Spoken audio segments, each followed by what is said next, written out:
I actually love Transgender, the hit song by Crystal Castles, but how can I reconcile this with the fact that it's a pro-trans song and I'm a fanatic Catholic who opposes transgender ideology? Well, upon closer examination, we can actually see the song is absolutely not pro-trans. The ominous vibe of the song alone should tell you that this is not a message of hope. But let's take a look at the lyrics here. It starts out with the line, "The chosen few out of the youth," rejecting the idea that people who are trans were born in the wrong bodies, but instead chosen by abusive parents and groomers into being fed crazy lies and injected with hormones in their childhood. The next line, "I'll lie with you out in the dew," sounds more like it refers to lying with someone, as we do when we refer to them by their preferred pronouns, and play along with their gender dysphoria. Intimacy, real love is true. Speaking about the reality of intimacy and real love, by contrast, the deal people make with their pagan priests in white robes who tell them that they can really switch genders is dubious. It's actually not true, and it's not truly loving of someone to lie to them like that.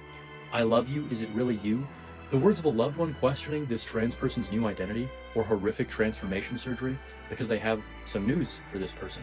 "Will you ever preserve," referring to not taking their lives perhaps, and "exhuming," will you ever exhume, which means taking a body out of its grave or taking their dead name or former non-trans self out of the grave, returning to normality.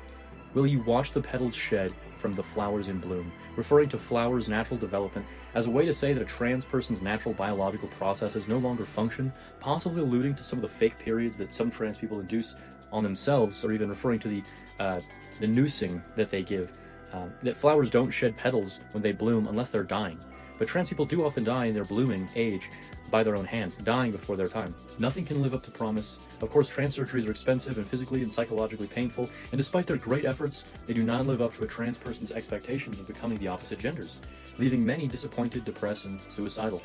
Nothing can stop the narrative of society and its expectations. No amount of hormones can change the narrative people have about you or about trans people. Nothing in place of catalysts, referring to the body's natural puberty-related glands and hormones, which need to shut down to prevent the body from doing its natural thing, in place of hormones and drugs, which are not natural to the body. And these people will never experience true and natural puberty caused through natural hormonal changes. And then the most sorrowful line of the whole song, referring to the innocence and purity that is lost on trans children, and the wholly natural way of the body being permanently altered and kept in transhood by artificial drugs and machines.